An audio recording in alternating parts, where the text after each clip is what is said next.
Pride and Prejudice, Chapter 6. The ladies of Longbourn soon waited on those of Netherfield. The visit was returned in due form.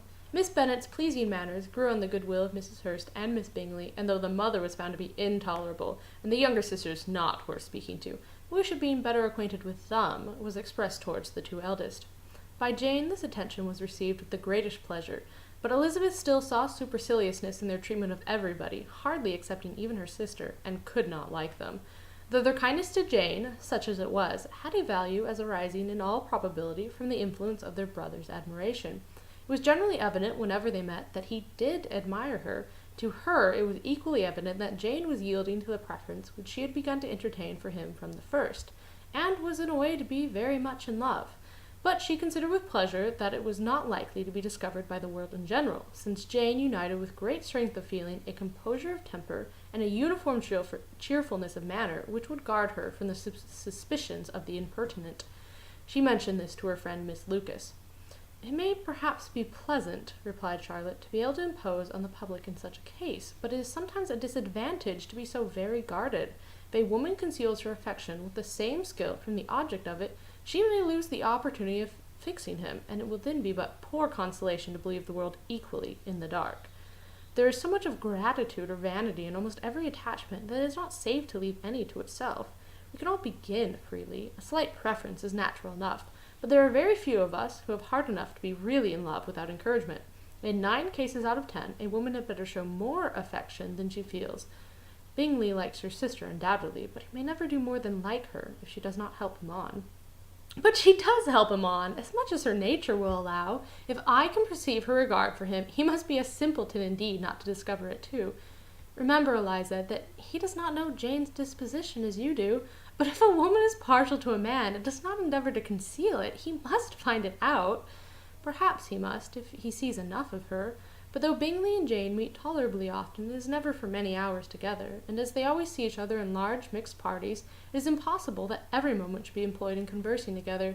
Jane should therefore make the most of every half-hour in which she can command his attention. When she is secure of him, there will be leisure for falling in love as much as she chooses." "Your plan is a good one," replied Elizabeth, "where nothing is in question but the desire of being well married, and if I were determined to get a rich husband, or any husband, I dare say I should adopt it. But these are not Jane's feelings. She is not acting by design. As yet she cannot even be certain of the degree of her own regard, nor of its reasonableness. She has known him only a fortnight. She danced 4 dances with him at Meryton. She saw him one morning at his own house, and has since dined in company with him 4 times. This is not quite enough to make her understand his character. Not as you represent it. Had she merely dined with him, she might only have discovered whether he had a good appetite. But you must remember that 4 evenings have been also spent together, and 4 evenings may do a great deal. Yes, these 4 evenings have enabled them to ascertain that they both like vingt-un better than commerce. But with respect to any other leading characteristic, I do not imagine that much has been unfolded." "Well," said Charlotte, "I wish Jane success with all my heart. And if she were married to him tomorrow, I should think she had as good a chance of happiness as if she were to be studying his character for a 12-month. Happiness in marriage is entirely a matter of chance. If the dispositions of the parties are ever so well known to each other, or ever so similar beforehand, it does not advance their felicity in the least. They always continue to grow sufficiently unlike afterwards to have their share of vexation, and it is better to know as little as possible of the defects of the person with whom you are to pass your life." "You make me laugh, Charlotte, but it is not sound. You know it is not sound, and that you would never act in this way yourself."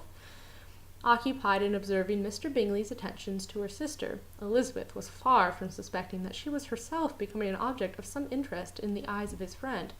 Mr. Darcy had at first scarcely allowed her to be pretty.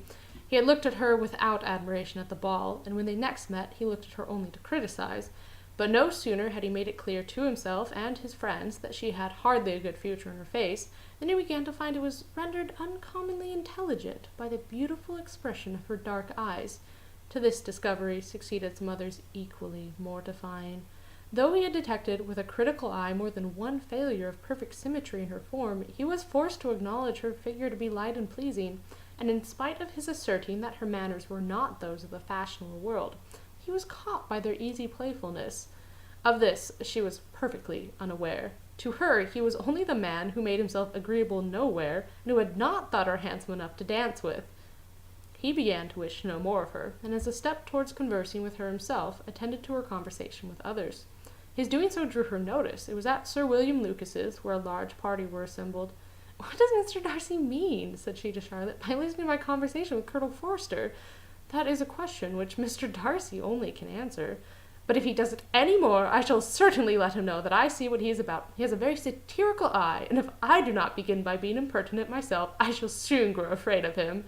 On his approaching them, soon afterwards, though without seeming to have any intention of speaking, Miss Lucas defied her friend to mention such a subject to him, which, immediately provoking Elizabeth to do it, she turned to him and said, "Did not you think, Mr. Darcy, that I expressed myself uncommonly well just now when I was teasing Colonel Forster to give us a ball at Meryton?" "With great energy, but it is a subject which always makes a lady energetic." "You are severe on us." "It will be her turn soon to be teased," said Miss Lucas. "I am going to open the instrument, Eliza, and you know what follows. You are a very strange creature by way of a friend, always wanting me to play and sing before anybody and everybody. If my vanity had taken a musical turn, you would have been invaluable, but as it is, I would really rather not sit down before those who must be in the habit of hearing the very best performers." On Miss Lucas's persevering, however, she added, "Very well, if it must be so, it must," and gravely glancing at Mr. Darcy, "There is a fine old saying, which everybody here is of course familiar with, 'Keep your breath to cool your porridge, and I shall keep mine to swell my song.'" Her performance was pleasing, though by no means capital. After a song or two, and before she could reply to the entreaties of several that she would sing again, she was eagerly succeeded at the instrument by her sister Mary, who, having, in consequence of being the only plain one in the family, worked hard for knowledge and accomplishments, was always impatient for display. Mary had neither genius nor taste, and though vanity had given her application, it had given her likewise a pedantic air and conceited manner, which would have injured a higher degree of excellence than she had reached. Elizabeth, easy and unaffected, had been listened to with much more pleasure, though not playing half so well, and Mary, at the end of a long concerto, was glad to purchase praise and gratitude by Scotch and Irish airs, at the request of her younger sisters, who, with some of the Lucases and 2 or 3 officers, joined eagerly in dancing at one end of the room. Mr. Darcy stood near them in silent indignation at such a mode of passing the evening, to the exclusion of all conversation, and was too much engrossed by his own thoughts to perceive that Sir William Lucas was his neighbour, till Sir William thus began, "What a charming amusement for the young people this is, Mr. Darcy! There is nothing like dancing, after all. I consider it one of the first refinements of polished societies." "Certainly, sir, and it has the advantage also of being in vogue amongst the less polished societies of the world. Every savage can dance." Sir William only smiled. "Your friend performs delightfully," he continued after a pause on seeing Bingley join the group, "and I doubt not that you are an adept in the science yourself, Mr. Darcy." "You saw me dance at Meryton, I believe, sir." "Yes, indeed, and received no inconsiderable pleasure from the sight. Do you often dance at St. James's?" "Never, sir." "Do you not think it would be a proper compliment to the place?" "It is a compliment which I never pay to any place, if I can avoid it." "You have a house in town, I conclude?" Mr. Darcy bowed. "I had once some thoughts of fixing in town myself, for I am fond of superior society, but I did not feel quite certain that the air of London would agree with Lady Lucas."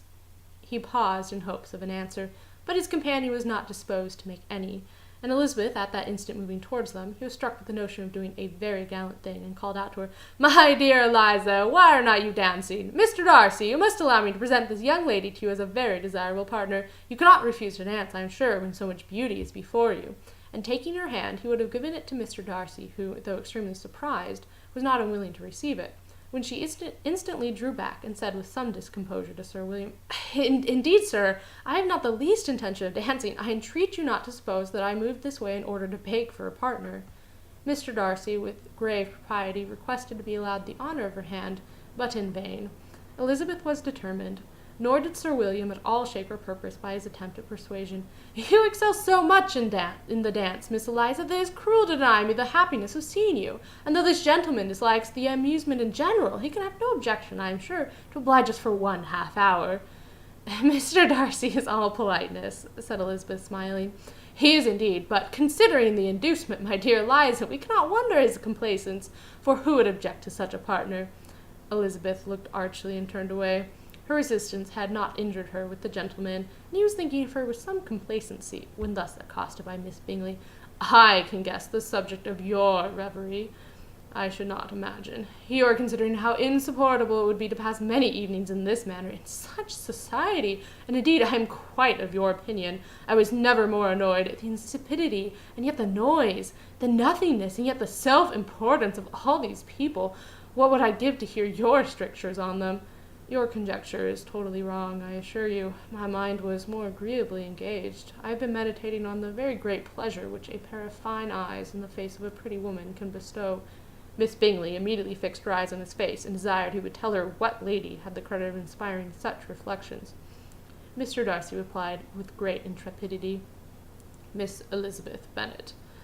"Miss Elizabeth Bennet!" repeated Miss Bingley. "I am all astonishment. How long has she been such a favourite? And pray, when am I to wish you joy?" "That is exactly the question which I expected you to ask. A lady's imagination is very rapid. It jumps from admiration to love, from love to matrimony in a moment. I knew you would be wishing me joy." "Nay, if you are so serious about it, I shall consider the matter as absolutely settled. You will have a charming mother-in-law indeed, and of course she will be always at Pemberley with you." He listened to her with perfect indifference, while she chose to entertain herself in this manner, and as his composure convinced her that all was safe, her wit flowed long.